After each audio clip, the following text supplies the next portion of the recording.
Kwa jina naitwa Asha Hassan Msangi, ni mmiliki wa mgodi wa Manda. Mimi ni kama mwenyekiti. Mgodi wa Manda unamilikiwa asilimia kubwa ni wanawake. Wanaume ni wachache sana. Mgodi wa Manda unafanya kazi na wanawake sana. Tunataka wanawake nao wapate ajira. Wanawake walikuwa wanaogopa mwanzoni kuingia kwenye fani ya mchimbaji, yani ilikuwa ni kazi ngumu sana, lakini sasa hivi tangu aingie Rais Samia, rais wetu mpendwa mwanamke, wanawake wengi wanajitahidi. Tunapata moyo, mwanamke amekuwa rais. Kwa nini si tushindwe? Tunaambiwa kwamba mgodi ni wanaume tu, mkija mnaambiwa wanawake wana nuksi, sijui nini, tutapata madini. Haviendani hivyo, madini ni madini na wanawake pia wanaweza kufanya kazi hizo. Kwa hiyo ni imani potovu kwamba wanawake kwenye madini wasiingie. Hiyo jamani sio kitu kizuri. Tunamheshimu sana Rais Samia. Sisi wanawake ametupa kazi, ametupa nguvu kazi, ametupa moyo, ametupa ujasiri kama mwanamke. Na mimi nasema wanawake wa Kitanzania tumchague Mama Samia. Yaani kwa mia tena 110. Tumpigie kura zote. Wanawake sasa hivi kila sekta wamo tu. Tunafanya vizuri kupitia rais wetu Mama Samia Suluhu Hassan.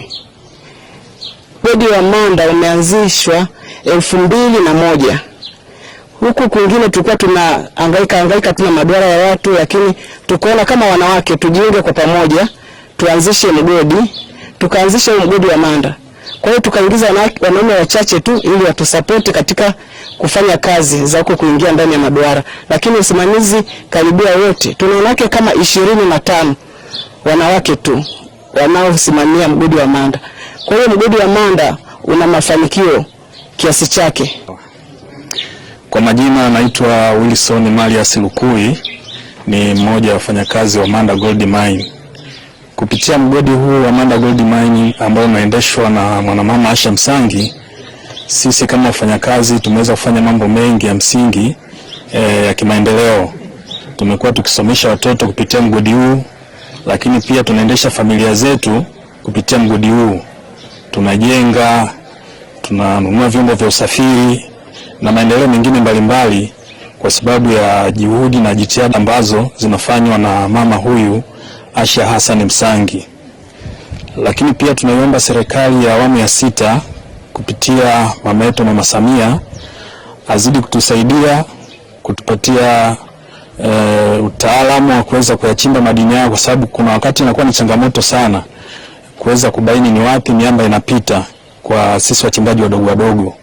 Lakini kwa kupitia yeye na ambavyo amekuwa akitusaidia, basi tunaweza tukapata vifaa vya namna hiyo ambavyo vitazidi kutusapoti sisi kama wachimbaji wadogo na kutoa ajira zaidi kwa vijana na watu mbalimbali, ili pia nasi tuweze kutoa mchango wetu katika kuongeza pato la taifa.